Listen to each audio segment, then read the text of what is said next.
ہندوستان میں مدرسے کے نظام میں اس وقت تبدیلی آئی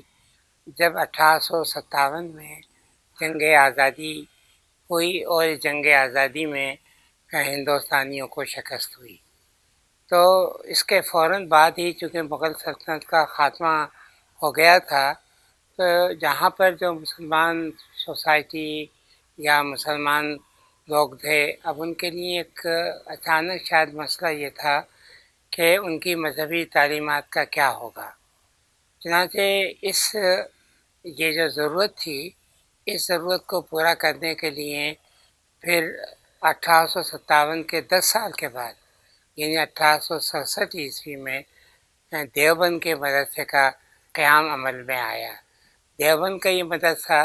مطلب کہ اتر پردیش میں ضلع سہارنپور کے اندر واقع گاؤں ہے۔ تو یہاں پر یہ مدرسہ اس لیے قائم کیا گیا تاکہ مسلمانوں کی جو اسلامی تعلیمات کی ضرورت ہے اور ان کو جو اپنے مختلف سماجی اور خاندانی اور سیاسی مسائل میں فتووں کی ضرورت ہوگی، وہ مدرسے کی جانب سے پورا کیا جائے۔ چنانچہ اس مدرسے کے اندر درس نظامیہ کو نافذ کیا گیا، لیکن اس میں کوشش کی گئی کہ منقول اور معقول دونوں کو ساتھ جو ہے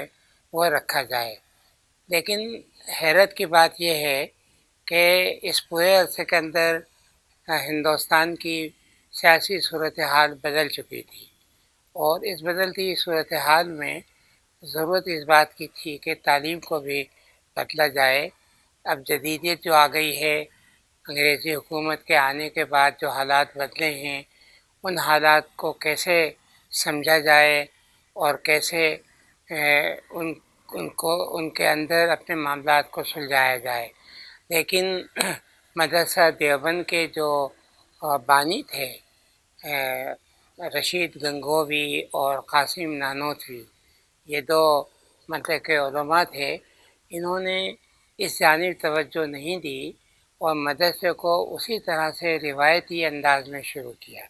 مطلب کہ یہاں تک کہ مدرسے میں نہ تو کوئی فلسفہ پڑھایا جاتا تھا، نہ تاریخ پڑھائی جاتی تھی، نہ جغرافیہ، اور نہ ہی جدید زبانیں۔ تو یہ ایک بڑی کمزوری تھی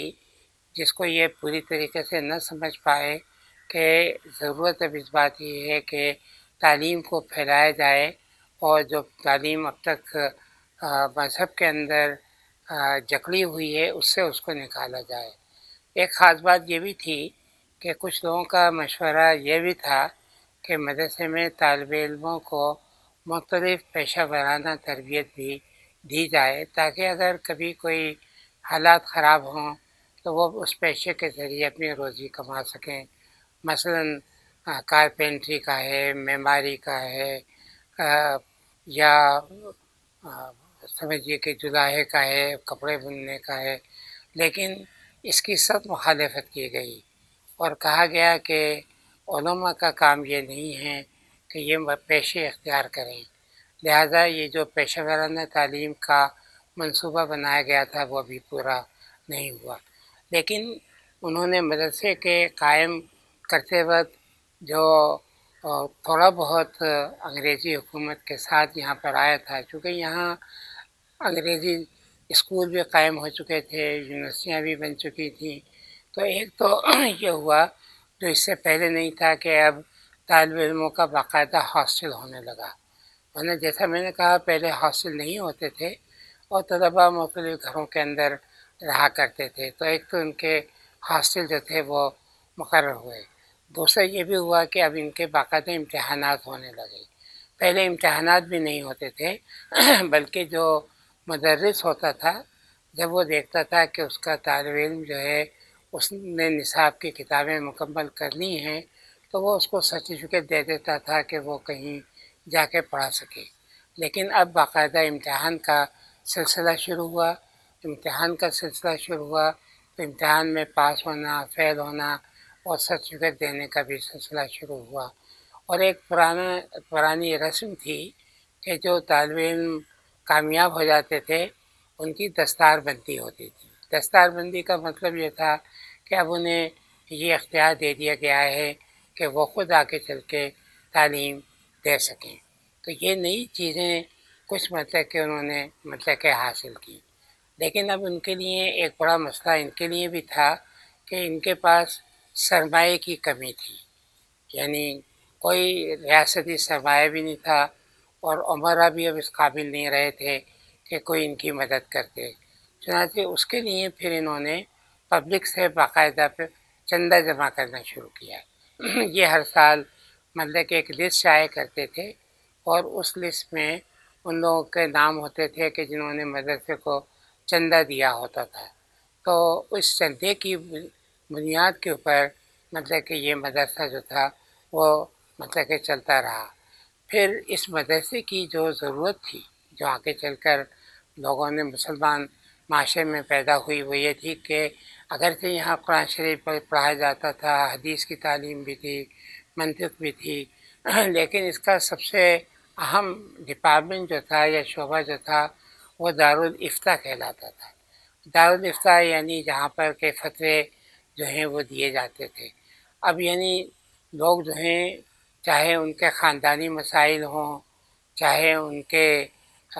سماجی مسائل ہوں، یا جو جدید ضروریات کے تحت روزمرہ کی زندگی بدل رہی تھی، اب ہر مسئلے پہ دارالافتاء میں لوگوں نے فتوے پوچھنا شروع کر دیے. اب یہ فتوے بڑے مزے کے دلچسپ ہوتے تھے. مثلاً جیسا آپ کو معلوم ہے کہ جب لارڈ اسپیکر آیا تو اس پہ بھی فتویٰ مانگا گیا تھا کہ اس کا استعمال صحیح ہے یا نہیں ہے. پھر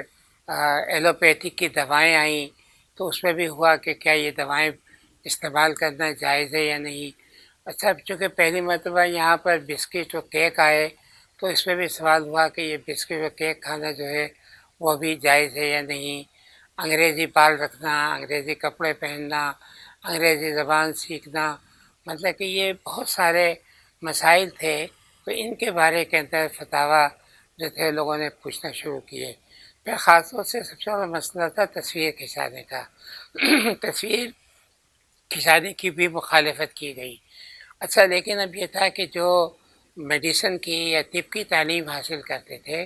ان کو تو انسانی جسم کو چیر پار کرنا ہوتی تھی. تو انہوں نے کہا نہیں یہ نہیں ہونا چاہیے، بلکہ تصویر کے ذریعے سے اس کو سمجھا دینا چاہیے، اور تصویر بھی وہ بنانا چاہیے جس کے اندر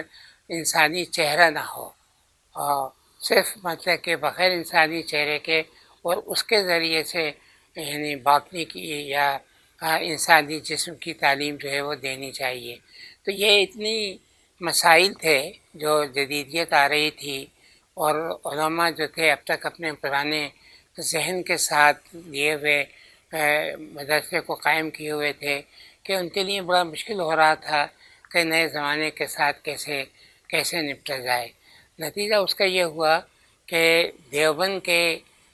لوگوں نے ایک طرح سے پھر جو تاثر حاصل کیا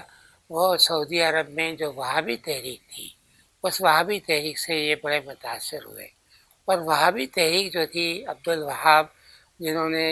سعودی عرب میں یہ شروع کی تھی، ان کا بھی یہ کہنا تھا کہ اسلام میں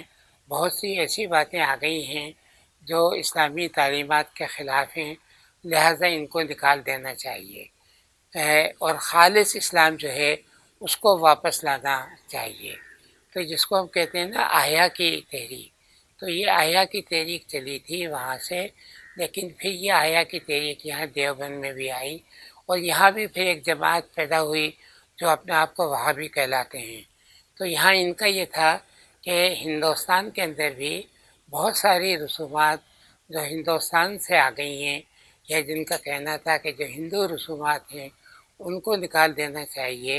اور اسلام کو خالص تعلیمات کے تحت اسلام کو جو ہے ہندوستان میں اس کا نفاذ کرنا چاہیے. اب اس میں بہت سی باتیں مطلب کہ